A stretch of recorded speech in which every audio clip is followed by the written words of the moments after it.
Okay, I've got a couple cars back here. I guess I'll just wait on them. It's showing 2 cars this time. Let's see how accurate that is. 3 cars. Hope you can see the screen.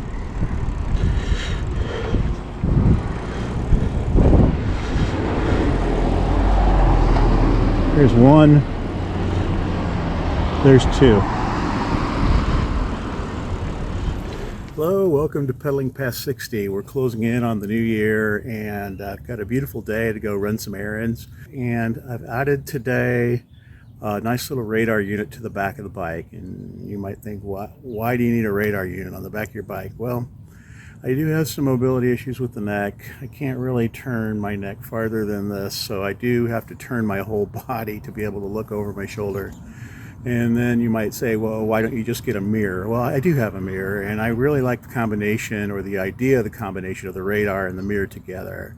The radar will warn you about 140 meters out, which means like a football field and a half, something like that, of warning of cars. It'll also tell you how many cars are behind you. So before I can audibly pick up that there's a car behind me, I will get an audible warning through my phone, which I'm using as the head unit. Garmin makes a really nice head unit that I plan to add at a later date. But for now, I'm starting with the radar, and I'm using their app with my phone. And so my phone is going to show me how many cars are behind me and how far away they are and how fast they're approaching. So I really like that idea, especially like when I'm making a left turn on a busy street. I never know when a car is impatient and is going to pass me as I'm making a left turn, which could be really a horrible tragedy.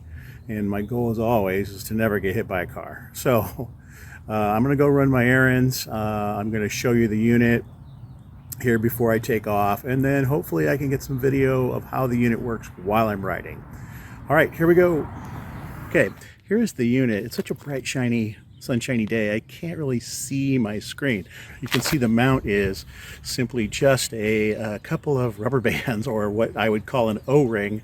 I plan to change that mount. We're going to try to get this thing up even higher and mount it to the back of the seat, or the back of what the cool guys call the saddle. So we'll be hooking it here with an extension and getting it up higher off the ground, so you get more visibility from the light right here and better shot on the radar.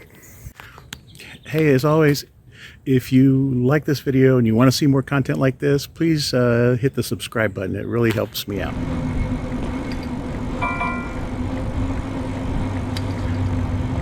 Okay, we got a vehicle about 150 yards away. It's getting a little closer. It'll pull right up on me as I hit this stop sign.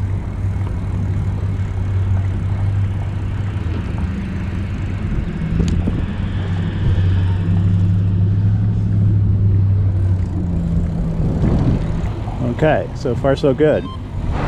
Here's an interesting part of this little test I'm doing. I want to show you where my bike is. I'm in front of the pharmacy, and the bike is pointed at a slight angle towards the street, and I don't know, I'm a good 20-30 yards from the curb lane, and it's showing me cars that are coming down the street. But here comes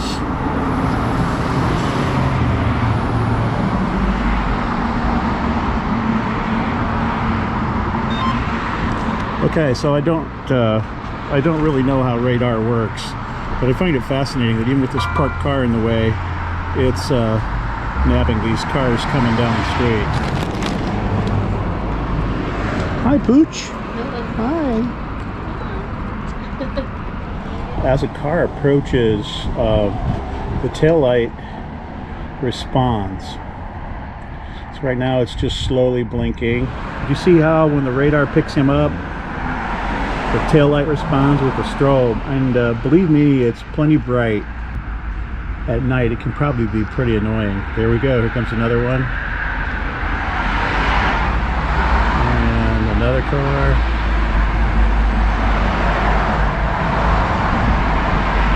It's doing a great job.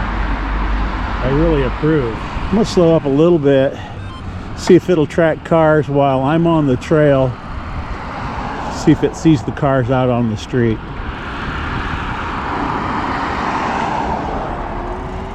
A little bit of ice here. Yeah, it does. It does see the cars. They were at a red light. Here they come. Okay. Not sure if you can see the radar in the street, but it's doing a nice job. So let's go over the unit. It is compact. It's a 2.5 ounce radar unit. Maybe about 3 inches tall by inch and a half wide. On the back, you can see there's a waterproof opening here, which so you can plug your charger in. That's a micro USB, sort of that really old school USB connector. You can also go ahead and use the unit and charge it. So if you're on a super long ride and you have an external battery that you want to plug in here, that would be great. A great way to maintain the battery. The battery life of the little unit will always be longer than what I ride. My rides are generally no more than an hour long, but they can go several hours. The blinking setting will get you more hours than the solid setting.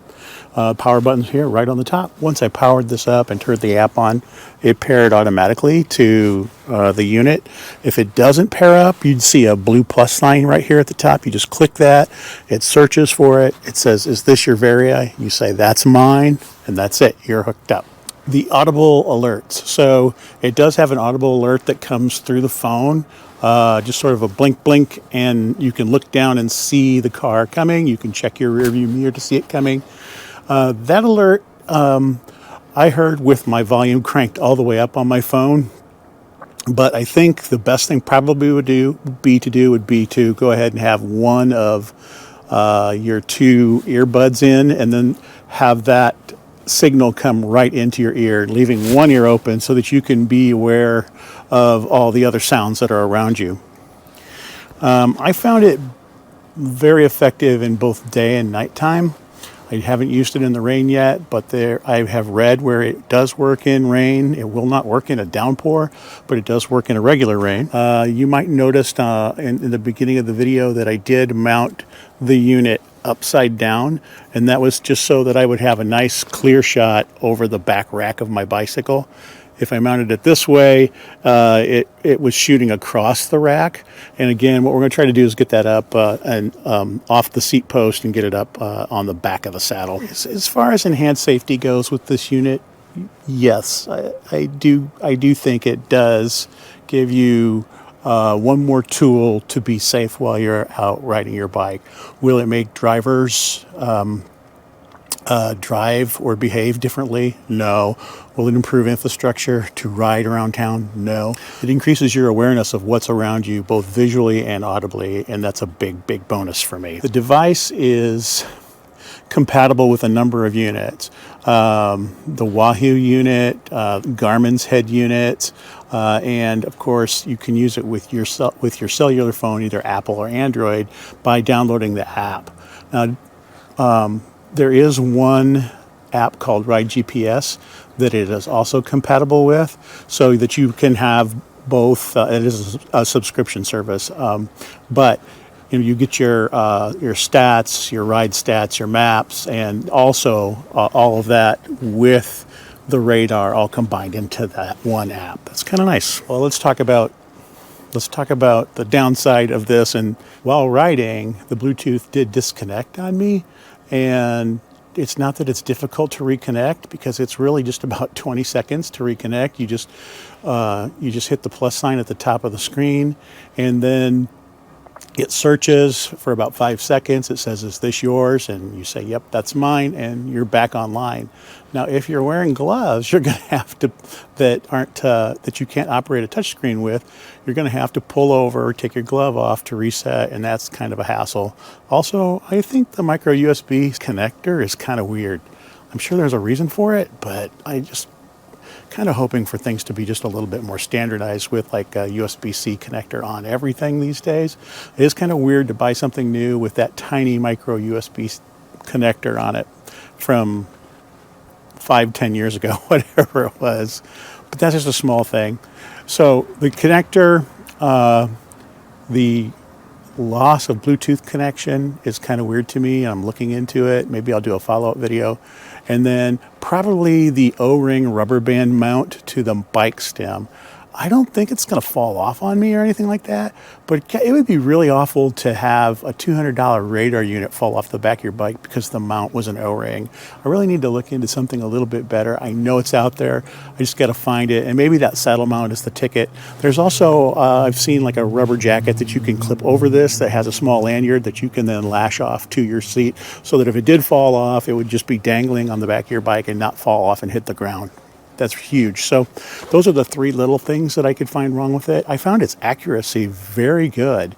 And I found the accuracy unbelievable, quite frankly, that it could pick up cars, even shooting past the parked car when I was in front of the pharmacy in the beginning of the video. I found that to be just remarkable. So yeah, it's worth it. I think you probably, if you can afford it, it's a great, great tool for safety on the ride. I would say I never want to ride without it again. It really is amazing on side streets. It's amazing on busy streets. But there's dangers on the residential side streets just as much as there is on a busy street. When you can't hear a car coming, this tells you. It tells you if you're in a 2 or a 4 lane area, or if you're even on a shoulder, it will tell you when a car is coming in the lane adjacent to you. If you're on a bike path that's adjacent to a street or a sidewalk, it will tell you when a car is coming down the street. It can pick up 1, 2, 3. I think I had it pick up to 4 or 5 cars on a busy street. I even had it pick up a scooter. A kid on a scooter came up behind me. It gave me the alert, and he buzzed right past me. It was interesting. Okay, that's all I have. If you have any comments or questions, please leave them in the comment section. I'd love to hear from you. If you have any tips on the Bluetooth connection on your Varia, please let me know. I'd love to have that knowledge. All right, until next time, safe riding. So long.